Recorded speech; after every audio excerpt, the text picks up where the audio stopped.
Kali ini saya akan menceritakan pengalaman dari seorang narasumber bernama Davi. Karena ini permintaan dari narasumber untuk menyembunyikan nama asli hotel tersebut. Sebut saja hotel itu bernama Hotel Mawar. Hotel yang berdiri tidak jauh dari pusat perbelanjaan Malioboro. Hotel Mawar terkenal dengan harga yang sangat murah. Fasilitas yang tersedia pun bagus. Hanya saja hotel tersebut menyimpan kesan mistis bagi Davi dan teman-temannya ketika dia menyempatkan diri menginap di sana.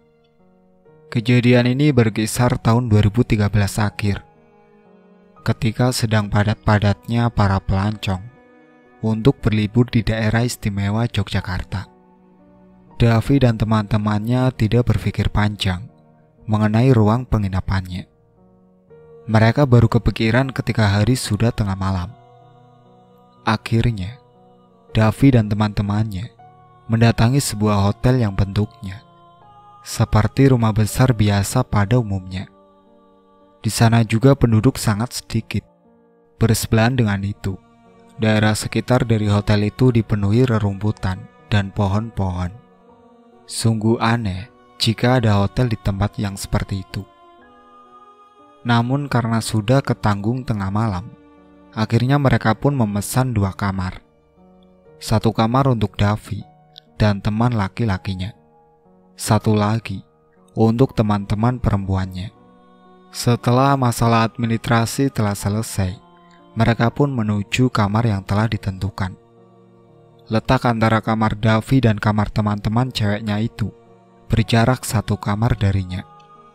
Entah kenapa keputusan dari petugas hotel yang menentukan bahwa kamar nomor 008 tidak boleh ditempati.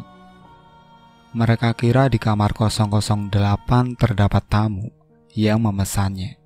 Namun nampaknya kamar itu kosong dan tidak digunakan sama sekali. Awalnya Davi dan teman-temannya tidak menganggap hal mistis di kamar 008.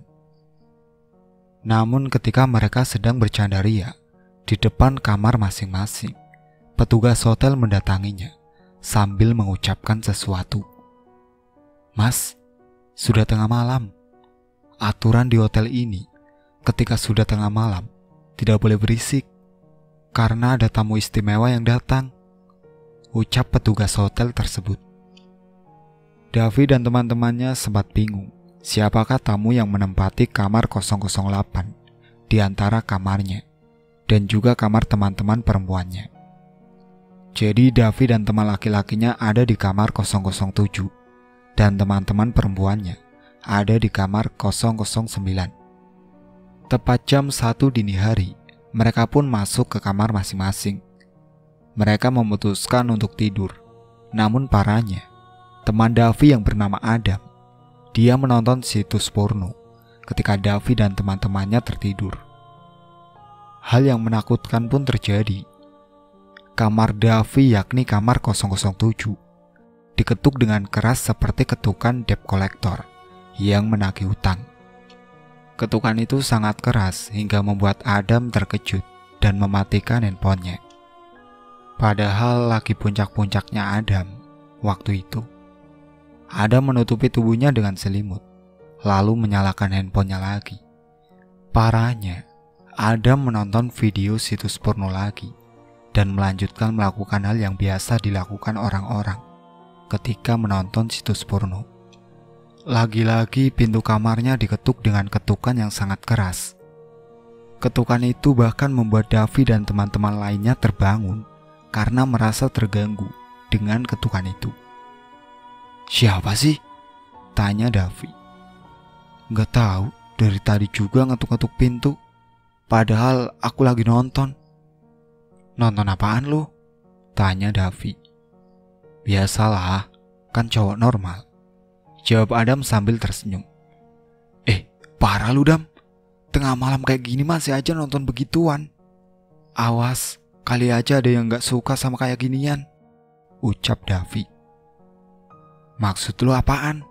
tanya Adam. Ketukan itu sangat kencang hingga membuat Adam dan Davi ketakutan. "Tuh kan, baru aku bilang," jelas Davi. Itu apaan? Tanya Adam. Mana aku tahu coba, kayaknya penghuni hotel sini gak terima lu nonton gituan, jelas Davi. Adam dan Davi pun membangunkan yang lain yang tertidur kembali. Ki, bangun Ki, ucap Adam kepada Baki. Apaan sih? Ucap Baki setengah sadar. Hotel ini kedatangan tamu, jelas Adam. Ya udah, biarin, namanya juga hotel, kecuali kuburan jawab Baki. Masalahnya, tamunya adalah setan, jawab Adam. Hah? Baki pun terkejut. Dia pun menatap jendela kamarnya. Siapa tuh yang berdiri? Tanya Baki ketika melihat seseorang dengan rambut wajah berdiri tegap di jendela.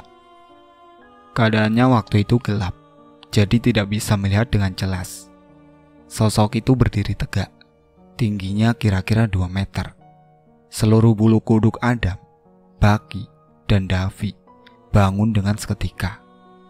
Hawa merinding mereka terasa, sehingga ketiganya tak bisa berkutik ketika sosok itu berada tepat di depan jendela kamarnya. Dam, tanya Davi. Kita harus keluar dari hotel ini. Ada yang salah dengan hotel ini, jelas Adam. Adam mendapat suara panggilan dari Novita yang berada tepat di kamar 009. Novita nelpon nih, perasaan aku nambah gak enak, jelas Adam. Baki masih menatap sosok yang berada di depan jendela tersebut. Sosok itu pergi ke kamar Novita, ucap Baki. Adam mengangkat panggilan dari Novita. Kenapa Fit? Tanya Adam.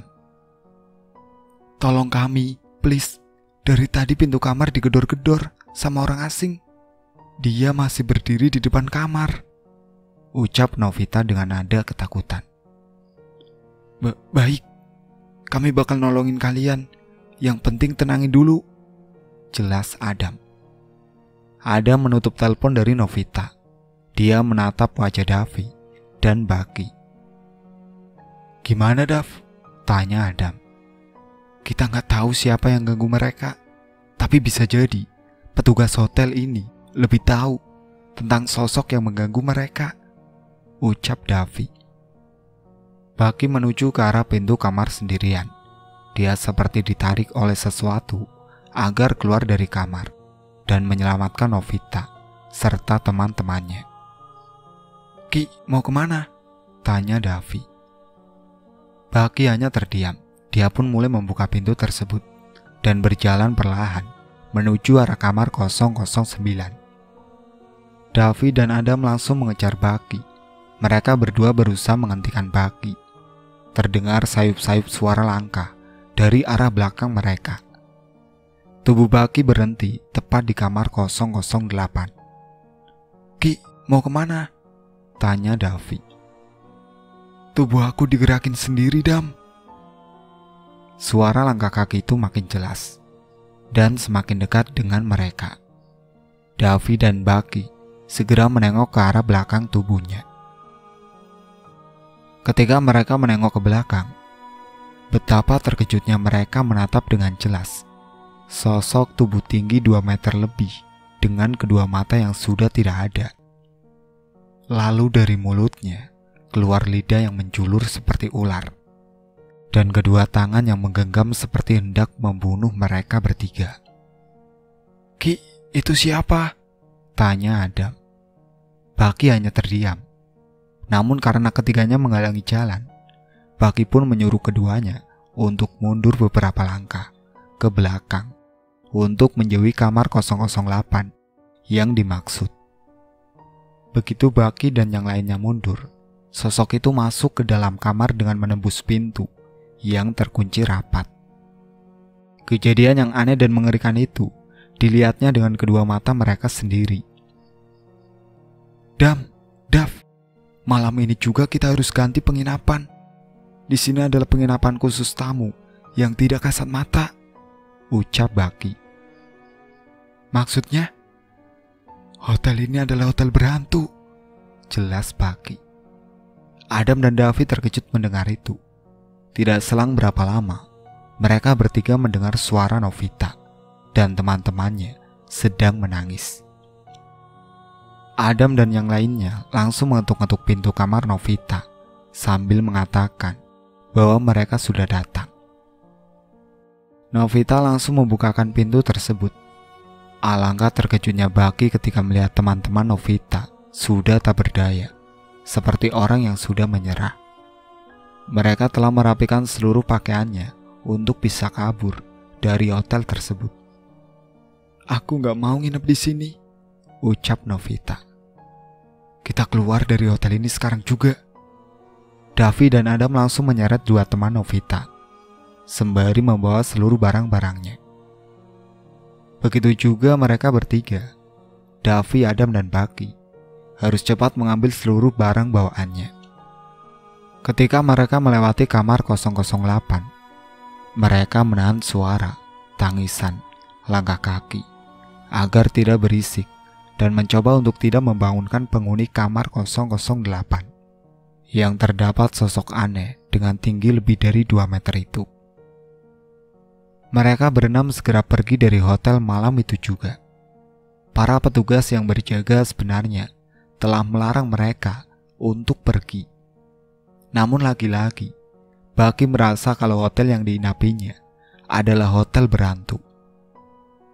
Tak ada kejelasan sama sekali dari petugas hotel mengenai sosok yang mereka lihat dengan jelas itu. Para petugas hotel hanya bilang bahwa sosok itu adalah penjaga dari hotelnya. Hal-hal yang terkait dari penyimpanan sesuatu di setiap aturan yang berlaku, maka akan menimbulkan sebuah gesekan yang bisa mengundang dari sekitarannya. Dan dari situ, Davi dan teman-temannya belajar banyak hal, bahwa makhluk astral juga memiliki tempat yang mungkin tidak diketahui dengan jelas oleh Davi dan teman-temannya. Karena itu, mereka juga berhak dan wajib menghormati keberadaan mereka dan bersikeras untuk tidak mengganggu kenyamanan mereka.